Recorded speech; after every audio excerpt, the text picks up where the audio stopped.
ओम शांति। अपने मोबाइल पर डेली मुरली अपडेट पाने के लिए चैनल को सब्सक्राइब जरूर करें। ओम शांति। आज 13 मई 2023 की साकार मुरली।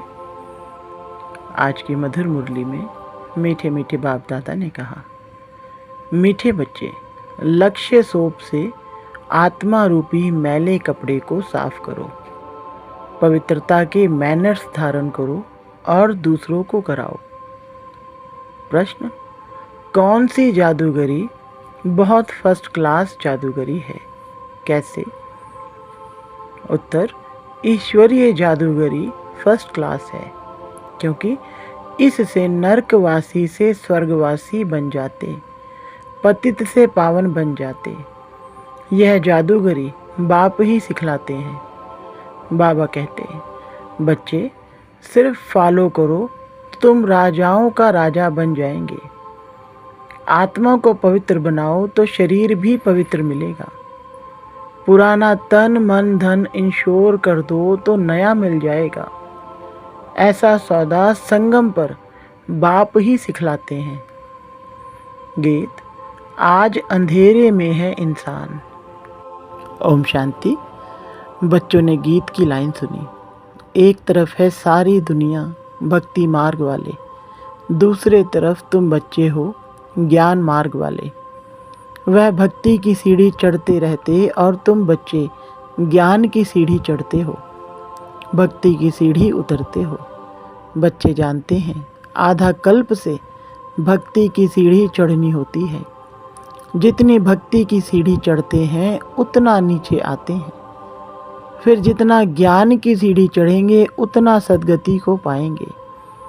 भक्त भी पहले अव्यभिचारी होते हैं, पीछे व्यभिचारी बनते हैं, फिर बिल्कुल ही अंधश्रद्धा में चले जाते हैं, कुछ भी नहीं समझते। गाते भी हैं, हम घोर अंधियारे में हैं, सद्गुरु बिगर घोर अंधियारा है, गुरु तो यहाँ बहुत है। अब सच्चा गुरु कौन है? साधु संत महात्मा भक्त आदि सब साधना करते हैं अथवा याद करते हैं, शास्त्र वेद उपनिषद आदि पढ़ते हैं, फिर भी कहते हैं भगवान जब आएंगे तभी आकर हमारी सद्गति करेंगे। सद्गति दाता को ही पतित पावन कहा जाता है। अभी तुम बच्चे रोशनी में आए हो, पतित पावन बाप को जानते हो और उनको याद करते हो।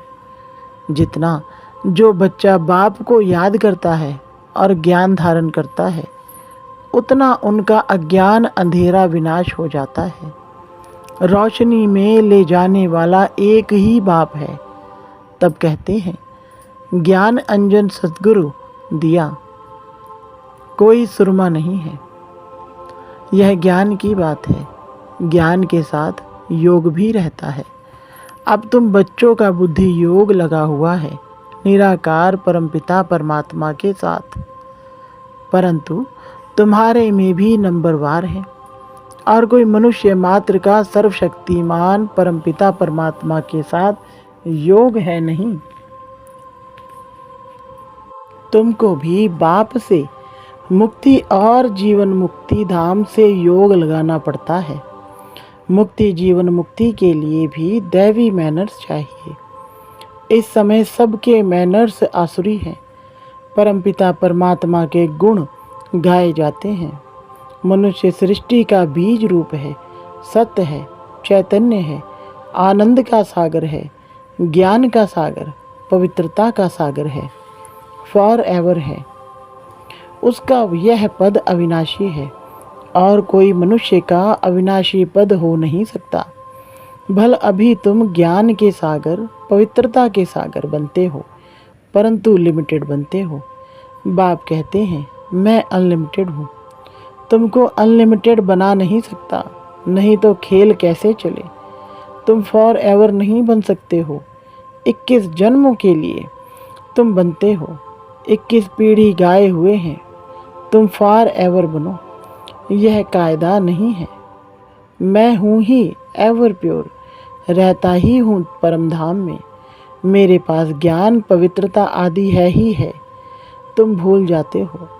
तो इस समय बाप आकर बच्चों को घोर अंधियारे से निकाल ज्ञान और योग से पवित्र बनाते हैं, और कोई ऐसे कह ना सके कि मैं परम धाम से आया हूँ।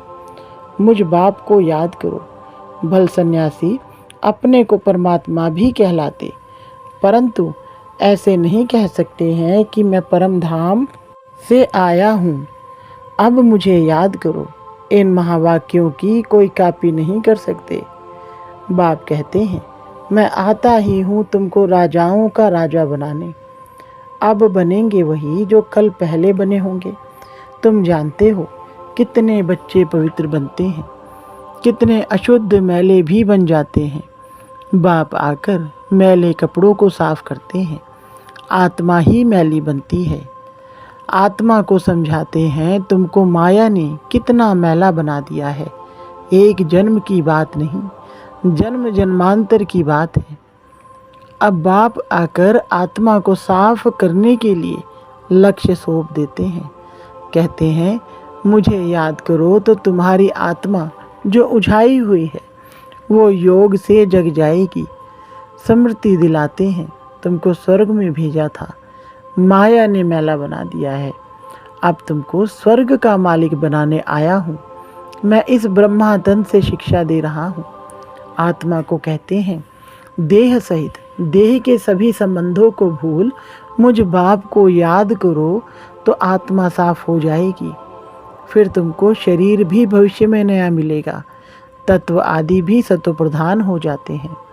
बाप कहते हैं, इस पुरानी दुनिया को भूल जाओ, मुझे याद करो तो मेरे पास पहुंच जाएंगे। इस पुरानी दुनिया में कोई चीज़ बनाते हैं तो उस पर नया नाम रख देते हैं, जैसे नई दिल्ली कहते हैं, परंतु दुनिया तो पुरानी है ना। अब तुम बच्चों का बुद्धि योग पुरानी दुनिया से बिल्कुल हट जाना चाहिए। तुम आत्माओं को स्वीट होम में जाना है। अब तुम अपने को आत्मा निश्चय करना पड़े और बाप को याद करो तो अंतमति सो गति हो जाएगी। मनुष्य तो अनेकों को याद करते हैं, कोई गुरु को, कोई श्री कृष्ण को, परंतु यह नहीं जानते कि श्री कृष्ण आदि कहाँ गए। यह भी नहीं जानते कि पुनर्जन्म सबको लेना है जरूर। यह रस्म सृष्टि के आदि से चली आ रही है। सतयुग आदि में देवी देवता थे तो जरूर पुनर्जन्म भी वहाँ से शुरू हुआ होगा। पहले पहले हैं श्री कृष्ण, फर्स्ट पावन मनुष्य। उनकी महिमा ज़्यादा है, लक्ष्मी नारायण की इतनी नहीं है, क्योंकि बच्चे पवित्र सतो प्रधान होते हैं। परंतु यह नहीं जानते कि श्री कृष्णपुरी कहाँ है। वैकुंठ कहते हैं, परंतु सतयुग का किसको पता ही नहीं है। श्री कृष्ण तो को द्वापर में ले गए हैं। वह नाम रूप दूसरे जन्म में हो नहीं सकता। श्री कृष्ण तो सतयुग में था। तुम जानते हो, यह जगत अम्बा जगत पिता जाकर लक्ष्मी नारायण बनते हैं। सतयुग को कृष्णपुरी कहा जाता है, अब है कंसपुरी। यह आसुरी नाम है। वहाँ है दैवी संप्रदाय, यहाँ है आसुरी संप्रदाय। यह नाम सिर्फ गीता में है और कोई शास्त्र में हो ना सके। बाप बैठ संगम पर समझाते हैं। तो बाप है रचयिता, उनको कहा जाता है मनुष्य सृष्टि का बीज रूप। तुम गाते भी हो, बाबा आप पतित पावन हो, इस पतित दुनिया को आकर पावन बनाओ। पावन सृष्टि को रचकर पतित दुनिया का विनाश कराओ। बरोबर ब्रह्मा द्वारा पावन सृष्टि रचते हैं, फिर शंकर द्वारा पतित सृष्टि का विनाश होता है। यह बातें और कोई नहीं जानते। अब तुम बच्चे बाप के साथ योग लगाते हो। तुम देखते हो मैले कपड़ों को सटका लगाते हैं तो कोई फट भी पड़ते हैं। इतने तो अजामिल जैसे पापी हैं जो बिल्कुल साफ नहीं होते। बाबा कितना अच्छी रीति समझाते हैं। बच्चे, मोस्ट बिलवेड बाप और मोस्ट बिलवेड सुखधाम को याद करो। यह है अति दुखधाम। सभी त्राही त्राही करते हैं, एक दो को मारते हैं, फिर कहते हैं भगवान रक्षा करो। बाप तो है लिबरेटर। तुम जानते हो बाबा आया है इन पर्टिकुलर, खास हम बच्चों को और सभी को इन जर्नल आम शांति धाम ले जाते हैं। तुम बच्चों में भी नंबरवार हैं। जिनको यह नशा है, यह पढ़ाई भी कम नहीं है। पढ़ाते भी देखो किसको हैं। अजामिल जैसे पाप आत्माओं को स्वर्ग का मालिक बनाते हैं। बच्चों को बार बार समझाते हैं कि तुमको दैवी गुण धारण करना है। एम ऑब्जेक्ट तो बुद्धि में है। यह पवित्रता के मैनर्स और कोई नहीं सुनाते हैं। सन्यासी तो घर बार छुड़ाते हैं। तुमको घर बार नहीं छोड़ना है, परंतु पुरानी दुनिया को ही छोड़ना है। वह है हद का सन्यास, यह है बेहद का। सन्यासियों को बहुत मान मिलता है। यहाँ तो कोई सन्यासी आते हैं तो उनको कहा जाता है पहले ड्रेस बदली करो, स्त्री को जाकर ज्ञान सुनाओ। बहुत आकर तुम्हारे चरणों में गिरेंगे। माताओं के बिगर उन्हों का उद्धार हो नहीं सकता, क्योंकि तुम नॉलेज देती हो। बाकी चरणों में गिरने की बात कोई नहीं है। कोई नमस्ते व राम राम कहते हैं तो जवाब देना होता है। बाप भी कहते हैं बच्चे नमस्ते, मैं तुमको अपने से भी ऊंच बनाता हूँ। तुमको ब्रह्मांड और सृष्टि दोनों का मालिक बनाता हूँ और मैं वानप्रस्थ में चला जाता हूँ, परंतु श्रीमत पर भी चलना पड़े। इस पुरानी दुनिया से मुख मोड़ना पड़े।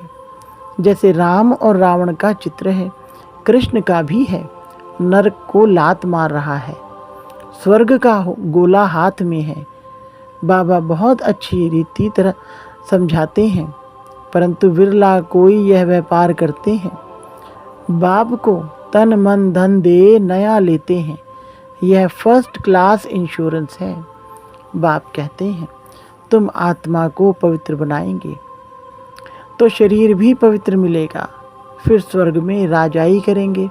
इसलिए इनको सौदागर और जादूगर भी कहते हैं। पतित को पावन बनाना यह ईश्वरीय जादूगरी है। बाप कहते हैं नरकवासियों को स्वर्गवासी बनाओ। कैसे फर्स्ट क्लास जादूगरी है, प्राप्ति बहुत है। बाप कहते हैं राजाओं का राजा बनो, फॉलो फादर करो। यह बाप ब्रह्मा बाबा अधर कुमार है, मम्मा कुमारी कन्या है तो फॉलो करना पड़े। तुम कहेंगे हम भाई बहन बाप से वर्षा लेते हैं। वैसे लौकिक में बहन को वर्षा नहीं मिलता है, भाई को मिलता है। यहाँ तुम सबको मिलता है, क्योंकि तुम सब आत्माएं हो। बाप कहते हैं तुम सबको मेरे पास आना है, फिर तो यह भाई बहन का नाता टूट जाता है। यहाँ है बाप और बच्चों का नाता, इसलिए कहते हैं we are all brothers. Brotherhood है, फादरहुड होता नहीं। सर्वव्यापी के ज्ञान ने बहुत नुकसान किया है। अब तुम बच्चों को बाप को याद करना है, ऐसे नहीं कोई योग में बिठाए। तुमको लक्ष्य मिला हुआ है, मुरली सुनकर फिर चलते फिरते योग में रहना है। यात्रा है, जा रहे हैं, 8 घंटा भल सर्विस करो, वह भी छूट है। बाकी टाइम देना है। मुख्य बात है पवित्रता की। एक दो को पतित बनाते आदि मध्य अंत दुखी किया है। अब बिल्कुल झाड़ सड़ गया है। बाबा आकर सड़े हुए झाड़ को दैवी झाड़ बनाते हैं। अब श्रीमत पर चलो। शिव बाबा भी बात करते हैं तो ब्रह्मा भी बात करते हैं, परंतु तुम जानते हो शिव बाबा हमारा बाप भी है, टीचर भी है तो सदगुरु भी है। तुम बच्चे भी हो तो स्टूडेंट भी हो, और तुमसे गारंटी करते हैं तुमको वापस ले जाऊंगा। ऐसी गारंटी और कोई कर ना सके। वह तो सिर्फ अपने ऊपर बड़े बड़े टाइटल रखा लेते हैं। अब तुमको अथॉरिटी मिली है। तुम समझा सकते हो कि जगत गुरु है एक, वही सबकी सदगति करते हैं। ऐसे सुखदाता बाप को कोई जानते नहीं। अगर बाप को जाने तो प्रॉपर्टी को भी जान जाएं। अच्छा, माता पिता बाप दादा का मीठे मीठे सिकलेधे बच्चों प्रति याद प्यार और गुड मॉर्निंग। रूहानी बाप की रूहानी बच्चों को नमस्ते। रूहानी बच्चों की रूहानी बाप दादा को नमस्ते जी। धारणा के लिए मुख्य सार। नंबर 1, अंतमति सो गति के लिए पुरानी दुनिया से दिल हटाकर अपना मुख मोड़ लेना है, अपने स्वीट होम को याद करना है। नंबर 2, सौदागर बाप से सच्चा सौदा करना है, तन मन धन सब इंश्योर कर फॉलो फादर करना है। वरदान, हद की दीवारों को पार कर मंजिल के समीप पहुंचने वाले उपराम भव। विस्तार, किसी भी प्रकार की हद की दीवार को पार करने की निशानी है। पार किया, उपराम बना। उपराम स्थिति अर्थात उड़ती कला। ऐसी उड़ती कला वाले कभी भी हद में लटकते व अटकते नहीं। उन्हें मंजिल सदा समीप दिखाई देती है। वे उड़ता पंछी बन कर्म के इस कल्प वृक्ष की डाली पर आएंगे। बेहद के समर्थ स्वरूप से कर्म किया और उड़ा। कर्म रूपी डाली के बंधन में फंसेंगे नहीं, सदा स्वतंत्र होंगे। स्लोगन, अनुभवों की अथॉरिटी बनो तो माया के भिन्न भिन्न रॉयल रूपों से धोखा नहीं खाएंगे। अच्छा, ओम शांति।